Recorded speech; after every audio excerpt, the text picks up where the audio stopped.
Good morning, everyone. I hope you guys are all having a blessed week. Mine is going really good. We've cooled off a lot. We've gotten a lot of rain. So I had to come out here in the garage and turn the heater on so it would heat up a little bit before I came out here. So listen, I heard something the other day, and I've known this scripture forever. And I'm sure you guys have too. But I just learned what the actual Hebrew word means in this scripture. And this is what it says, Proverbs 22:6. Solomon says, "Train up a child in the way that he should go, and when he is old, he will not depart from it." And you know, when you first read that, you think he won't depart from it. That means he'll remember it. But that's not what it means. The actual word there, depart, the actual Hebrew equivalent, it means escape. Train up a child in the way that he shall go, and when he is old, he cannot escape from it. It means that it's always going to be on his mind. He's going to be pestered with it. It's never going to go away. It's always going to be there. And this is what I want you to remember. Every time you witness to somebody, every time someone watches a religious video, every time you pass out a tract, any conversation where you bring up God and you speak truth, that person you spoke it to will not be able to escape it. It will always be on their mind. It will always be coming back to their mind. You can't escape it. You know, when you have a home, mom, dad, 4 kids, and 2 of those kids grow up and they're just great people, and the other 2 grow up and they're just little weasels. You know, they had the same mom and dad, same environment, same house, but yet 2 turn out good and 2 turn out bad. Well, if that was a Christian home, those 2 that went their own way, it's always their Christian upbringing is always going to, it's just going to haunt them. They're not going to be able to escape it. And one example in the Bible of this is found in Luke 15:11-19. And he said, "A certain man had 2 sons. And the younger of them said to his father, 'Father, give me the portion of good that falls to me.' And he divided unto them his living.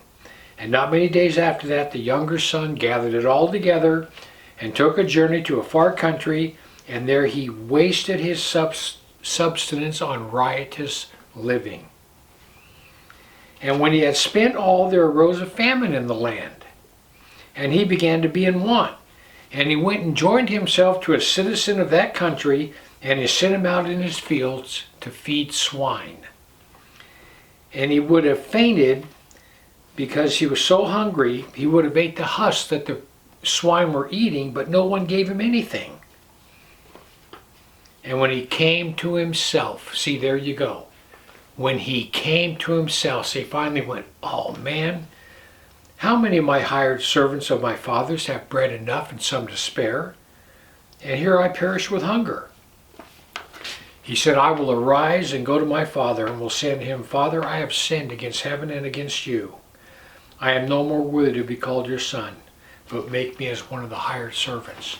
So here's a kid that went to his dad, got all of his inheritance, took off to a far country, sex, drugs, and rock and roll, till it all ran out. And when it ran out, he was starving to death, and he thought, you know what? This is not working for me. And he remembered his father's house. His father was a good man, and he said, "I'm going to go back to my father." People, that's the way it is. They will not be able to escape it. Train up a child in the way that he should go, and those words will hound him, his or her, their entire lives. You cannot escape it. This is something I want you to remember when it comes to witnessing to others. You know, can you imagine the people that were standing around when Stephen was stoned and Paul was sitting there guarding their coats? There were people sitting there that probably said, now there's a guy that will never be converted. Saul, there's no way he will ever be converted. But God did it. Listen, anytime you speak the words of God to anyone, they will never be able to escape from it. It says, you may disagree with what I'm saying, but there's something deep within you that's telling you that it is true.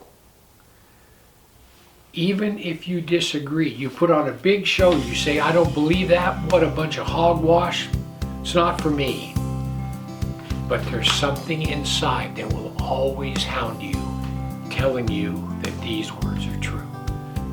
People, that's what it means. I hope you guys all have a blessed week. Don't forget, heaven or hell, you choose. And once you take your last breath, it's a done deal.